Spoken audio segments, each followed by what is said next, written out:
ایرانی نیوی کا آبنۂ ہرمز میں آئل ٹینکرز پر حملوں کا دعویٰ۔ آپ کو بتائیں کہ آبنۂ ہرمز سے گزرنے والے 10 سے زائد آئل ٹینکرز پر حملے کیے گئے۔ پاسداران انقلاب کا ایسا بتانا ہے، کہا کہ وارننگ کی خلاف ورزی کرنے پر آئل ٹینکر کو نشانہ بنایا گیا ہے۔ ایرانی نیوی کا آبنۂ ہرمز میں آئل ٹینکرز پر حملوں کا دعویٰ، اور پاسداران انقلاب کا کہنا ہے کہ آبنۂ ہرمز سے گزرنے والے 10 سے زائد آئل ٹینکرز پر حملے کیے گئے۔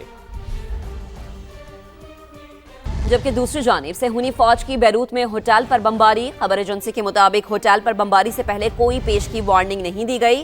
بمباری کے باعث جانی نقصان کا خدشہ ظاہر کیا گیا ہے۔ امدادی سرگرمیاں جاری ہیں۔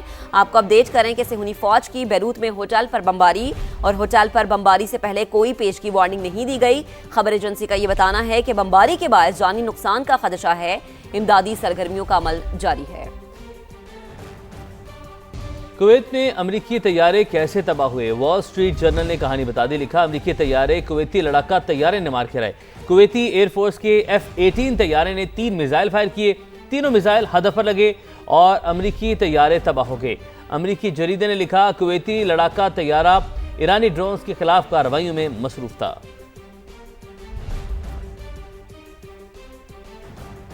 براہ راست آپ کو لے چلیں گے حافظ طاہر اشرفی، اس وقت گفتگو کر رہے ہیں۔ پرامن مظاہرے، احتجاج، یہ حق ہے ہر کسی کا، لیکن ان کو تشدد میں بدلنا، میرا بڑا اہم سوال یہ ہے کہ اس وقت اگر ہم دیکھیں، کل وزیر خارجہ صاحب نے جو نائب وزیر اعظم ہے بتایا ہے کہ دنیا میں واحد ملک ہے جس نے ایران پر حملے کی مذمت کی ہے، پاکستان۔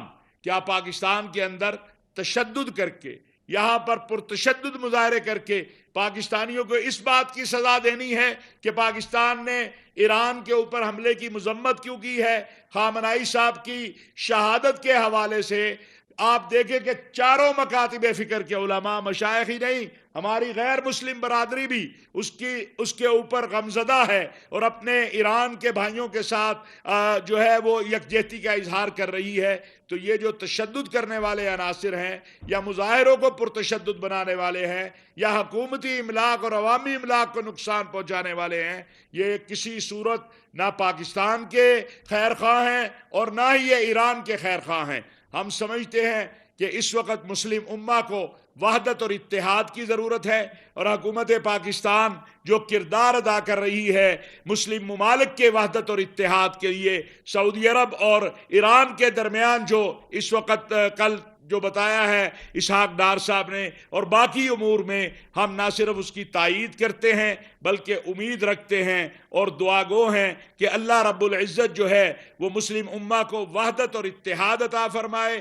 ہم تمام اکابرین، ابھی آپ کے سامنے میرے اکابرین بات کریں گے، ایک بار پھر میں ان کی طرف سے اپیل کروں گا کہ احتجاج، مظاہرہ پرامن حق ہے، لیکن اگر کوئی تشدد کا راستہ اختیار کرے گا تو ریاست کو حق ہے کہ پھر اس کے خلاف قانونی اور آئین کے مطابق جو ہے وہ کارروائی کرے۔ اور آخر میں دعوت دوں گا اپنے ان تمام ساتھیوں کی طرف سے ان لوگوں کو کہ جو ہمارے ساتھی، جو ہمارے پاکستانی بہن بھائی، جو ہمارے بچے گمراہ ہو گئے یا ان کے جذبات کو، ان کو غلط جو ہے راستے پہ ڈالنے کی کوشش کی کہ آئین پاکستان اور قانون پاکستان کے مطابق وہ واپس آئیں، ہم ان کے لیے بات کریں گے۔ جو بھی اس ملک کے آئین، قانون اور دستور کو تسلیم کرے گا، انشاءاللہ ریاست اس کے لیے راستہ ضرور دے گی۔ میں گزارش کروں گا حضرت مولانا مفتی عبدالرحیم صاحب سے، جو کہ پاکستان نہیں پورے عالم اسلام کی ایک عظیم ترین شخصیت ہیں،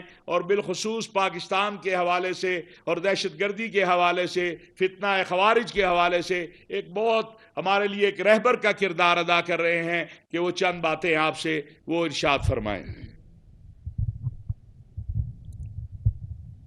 بسم اللہ الرحمن الرحیم۔ قومی پیغام امن کمیٹی کا یہ جو دورہ تھا بلوچستان کا، اس کو اس لیے ہم نے سوچا تھا کہ یہاں آ کر ہم اپنے افواج کو، اپنی پولیس کو، FC کو ہم ان کا شکریہ ادا کریں گے، اور ہم حالات کا بھی ہم جائزہ لیں گے۔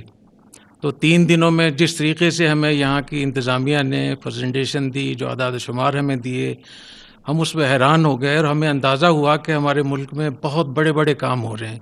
اور آج ہم اس پریس کانفرنس کے ذریعے سے ہم یہ بتانا چاہتے ہیں، میں خاص طور پہ باقی تمام صوبوں کو بتانا چاہتا ہوں کہ جس طریقے سے وزیر اعظم پاکستان اور فیلڈ مارشل صاحب ان کی نگرانی میں جس طریقے سے یہاں کوآرڈینیشن کے ساتھ یہاں کام ہو رہا ہے کہ یہاں گورنر صاحب ہوں، وزیر اعلیٰ ہوں، آئی جی ہو، ایف سی ہو، پولیس ہو، یہ سب مل کر جس طریقے سے کام کر رہے ہیں، یہ ایک قابل تقلید نمونہ ہے. تمام صوبے اس کی تقلید کریں. ہماری یہاں ملاقات سی ایم صاحب سے ہوئی اور انہوں نے ماشاءاللہ ہمارے لیے افطار کا انتظام کیا، اور اس کی خاص بات یہ تھی کہ تمام اپنے کابینہ کے وزراء کو انہوں نے شامل کیا اور حزب اختلاف کے لوگوں کو بلا کر ایک زبردست گلدستہ سجایا انہوں نے. تو میں سمجھتا ہوں کہ باقی صوبوں میں بھی اس کا اہتمام کرنا چاہیے. سیکرٹری داخلہ صاحب حفظہ شفقات صاحب نے جو ہمیں پریزنٹیشن دی، اس سے ہمیں اندازہ ہوا کہ کتنے بڑے پیمانے پر یہاں بلوچستان کے لیے، یہاں کے عوام کے لیے صحت اور روزگار اور اتنے سارے کام ہو رہے ہیں ماشاءاللہ. پھر ہماری شہداء کی فیملیز کے ساتھ بھی ملاقات ہوئی تو ہمیں بہت احساس ہوا اور یہ معلوم ہوا کہ صرف پولیس کے 1115 آفیسر شہید ہوئے ہیں. یہ بہت بڑا فگر ہے. تو ہم نے ان شہداء کی فیملیز کو ان کی حوصلہ افزائی بھی کی، ان کا شکریہ بھی ادا کیا. ان کو ہم نے پیشکش کی ہے کہ جامعۃ الرشید، الغزالی یونیورسٹی اور جتنے ہمارے کالج ہے، منہاج القرآن ہے، جتنے ہمارے ادارے ہیں، ہم فوج اور پولیس اور ایف سی کے شہداء کے بچوں کے لیے مفت ان کی تعلیم کا انتظام کریں گے. تو وہ جہاں بھی، چاہے وہ کراچی میں ہو، بلوچستان میں، جہاں بھی انشاءاللہ ہم اس کا خیال رکھیں گے. پھر گورنر صاحب سے ہماری ملاقات ہوئی تو ان کی گفتگو بھی وہی تھی جو سی ایم کی گفتگو تھی اور وہی گفتگو تھی جو ہم نے اسلام آباد میں سنی. تو اس سے ہمیں اندازہ ہوا کہ ہماری فوج، ہماری ادارے سب اکٹھے ہیں، مل کر کام کر رہے ہیں. تو میں اس وزٹ کے نتیجے میں پیشگوئی کر سکتا ہوں کہ انشاءاللہ پاکستان کے اور خاص طور پہ بلوچستان کے حالات بہت جلد ٹھیک ہوں گے انشاءاللہ تعالی. اور جتنے کام یہاں ہو رہے ہیں، جو اقدامات ہو رہے ہیں، جس اچھے طریقے سے ہو رہے ہیں، ان کے نتائج ہمیں ملیں گے.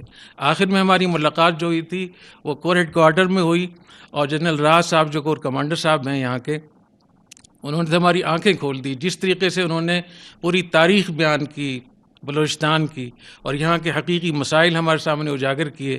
تو ہمارا مشورہ یہ ہے کہ میں اپنے میڈیا کے چینل سے یہ درخواست کروں گا کہ کور کمانڈر کوئٹہ سے اور حفظہ شفقات صاحب سے باقاعدہ یہ پریزنٹیشن لیں اور دنیا کو بتائیں. تو اللہ تعالی ہمیں یہاں ہمارے اس وزٹ کو قبول فرمائے. اور ہم نے ان سے یہ بھی کہا ہے کہ ہماری جہاں ضرورت ہو انشاءاللہ اس کے لیے حاضر ہوں گے. اور عید کے بعد جو 2 روزہ یہاں سیمینار ہوگا وہ غیر معمولی ہوگا. انشاءاللہ امید ہے کہ پورے ملک کو اس سے فائدہ ہوگا انشاءاللہ. میں یہاں پر ہمارے شیعہ علماء کونسل اور اہل تشیع حضرات کی نمائندگی کے لیے علامہ سید ہاشم موسوی صاحب موجود ہیں. میں ان سے گزارش کروں گا کہ وہ آپ سے. اعوذ باللہ من الشیطان الرجیم، بسم اللہ الرحمن الرحیم. کوئی ملک اس وقت ترقی کر سکتا ہے جب اس میں امن و امان ہو. اگر امن و امان کو دھچکا لگے تو اس کے مضر اثرات زندگی کے تمام شعبوں میں محسوس کیے جا سکتے ہیں. اللہ ہمارے اس ملک میں امن و امان قائم کرے. ہمارے ملک کے